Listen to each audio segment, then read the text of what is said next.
Subscribe to my channel Voice of Panipat and also press this bell icons. Never miss any new updates.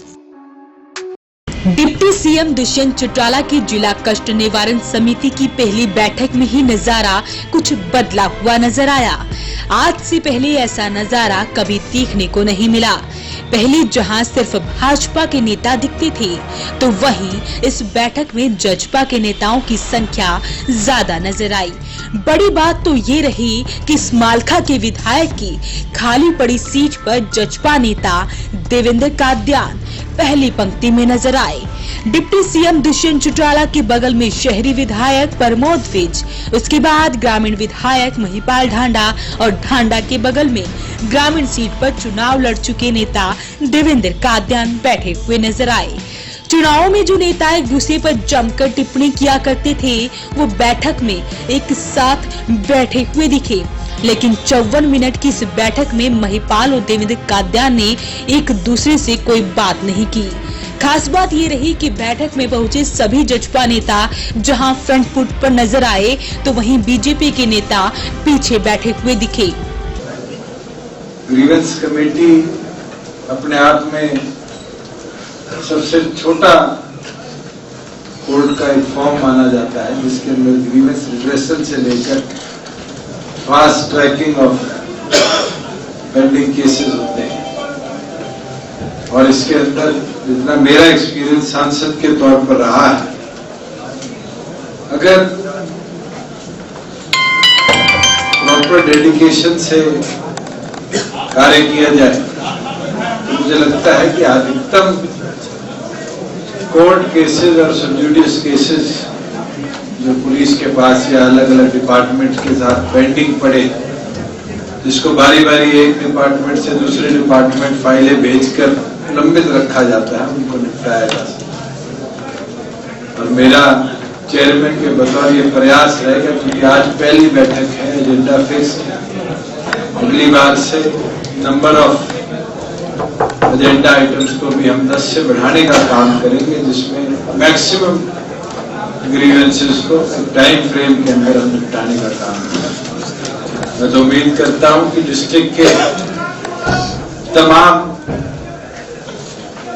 हमारे अधिकारी efficiency के साथ जो भी grievance committee के मैटर्स होंगे उनको रिड्रेस कराने अपना सहयोग भी देंगे, और सहयोग के साथ साथ अपनी एफिशिएंसी के साथ उनके रिलेटेड मैटर जो ना ग्रीवेंस में आ पाए उनको भी निपटाने का काम करेगा। मैं तो चाहूंगा डिप्टी कमिश्नर अपनी एजेंडा आइटम्स की शुरुआत करें, जिससे आज के लंबित, ये नहीं कि आज 10 तक ही सीमित रहेंगे। मैं तो चाहूंगा 2-4 ग्रीवेंस रिलेटेड आइटम्स तो मेरे पास भी आए, अपनी सीढ़ियों के ऊपर चलते उनको भी आज के एजेंडा में लेकर उसके ऊपर भी कार्रवाई हम शुरू करें। इस बैठक को लेकर अफसर जहां डरे हुए थे कि गृह मंत्री अनिल विज की तरह चौटाला भी उनकी तरह रुख न अपना ले, लेकिन पहली बैठक होने के चलते शायद दुष्यंत नरम दिखे। 54 मिनट की इस बैठक में 10 शिकायतें रखी गई, जिसमें से 5 शिकायतों को मौके पर ही निपटारा किया गया। वहीं डिप्टी सीएम ने कहा कि आगे की शिकायतों की संख्या और ज्यादा करेंगे। उन्होंने साथ ही ये भी कहा कि शिकायतों के निपटारे के लिए वक्त तय करेंगे और उसी वक्त में समस्याओं का निराकरण करना होगा। आपने खुद देखा किस तरह के केसेस थे, और कई केसेस के अंदर आदमी रिड्रेसल के बजाय कुछ छोटी सी चीज पे अड़ जाए। अगर हमें ऐसे मैटर्स को कोर्ट में लंबे समय लंबित ना रखना हो तो हमें रिड्रेसल करनी पड़ेगी। और मुझे लगता है ग्रीवेंस कमेटी बनाई उस उद्देश्य के साथ। और आज जिस तरीके से, चाहे वो एक जमीन बंटवारे के ऊपर वाद विवाद था, जो कार्य करे हैं पहली ग्रीवेंस कमेटी, मैं करता हूँ नेक्स्ट टाइम से आपको और चेंज दिखेगा और ज़्यादा से ज़्यादा केसेस को, क्योंकि 10 ही इस बार एजेंडा आइटम में थे, पहली बैठक थी, ज़्यादा मैटर्स को भी टेकअप करेंगे, उन मैटर्स को रिड्रेस भी टाइम। अनिल विज जी की बैठक का लोग इंतजार करते थे, उम्मीद करें कि आपका भी आने का इंतजार करेंगे, लोगों को लगेगा कि हमारी शिकायत दूर हो। चलो आप नेक्स्ट बैठक में देख लेना, ज़्यादा लोग आएंगे तो इसका मतलब लोग इंतजार कर रहे हैं, और लोग नहीं आएंगे तो इसका मतलब मेरा फेलियर है। सर एक एक्साइज पॉलिसी को लेके था, जो अब आपने गाँव में ठेके बंद कर दिए हैं, उसका रेवेन्यू का जो लॉस होगा गवर्नमेंट का, हमने बंद नहीं किए, हमने गांव के लोगों से आग्रह किया है कि अगर आप चाहते हो कि गांव के अंदर आपके ठेके बंद हो तो ग्राम सभा जो कि 10% टोटल वोटर्स की है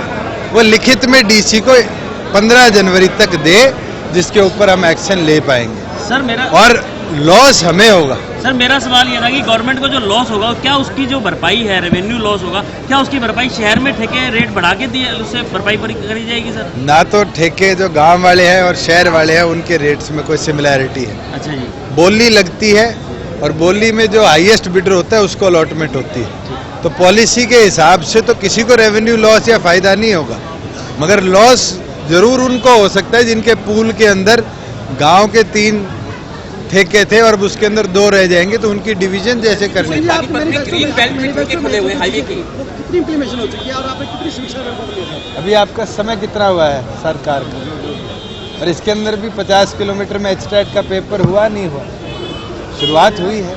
एक दिन में सारे काम नहीं बनते, कई चीज़ों में फाइनेंशियल इम्प्लीकेशन की बात है, बजटरी अलॉटमेंट्स की बात है, उसके ऊपर विद साहब की, अनूप जी की निगरानी में 5 सदस्य कमेटी है जो काम कर रही है, और ये काम कोई एक दिन में नहीं होगा, समय लगेगा। एक एक कर हर चीज़ में सुधार भी लाने का काम ये सरकार कर रही है, और सरकार का जो उद्देश्य है तो यही है कि प्रदेश के आमजन को उसका फायदा है। शेन जी, पानीपत की बात करूँ, ग्रीन बेल्ट में हुड्डा की बहुत सारे ठेके हैं जो कि बिल्कुल अवैध है और गैर कानूनी है, डिपार्टमेंट आंखें मूंदे हुए, ग्रीन बेल्ट में ठेके चलते हैं। आने वाले समय के अंदर जो पॉलिसी बनेगी उसके अंदर पहले क्या रहा है मैं उस पर टिप्पणी ना करूं तो मेरे लिए बेहतर है।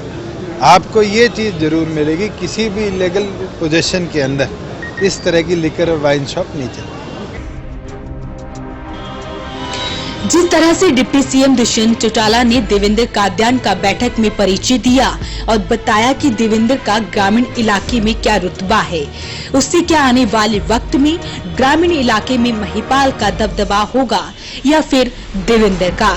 लेकिन पिछले 5 साल की तरह इन चुनावों में जीत हासिल कर महिपाल लगातार जनता की समस्याओं को सुनने के लिए दरबार लगा रही हैं और जनता के बीच अपनी उपस्थिति दर्ज करवा रही हैं। वॉइस ऑफ पानीपत के लिए Kulwant Singh. Balaji electronics near Indian bank GT road Panipat. ASM RO लगाओ, पीलिया टाइफाइड जैसी बीमारियों को दूर भगाओ। डेकिन एसी पर free gift, 10% cashback, 0% finance exchange offer, हर प्रकार के मोबाइल फोन 0% फाइनेंस पर उपलब्ध।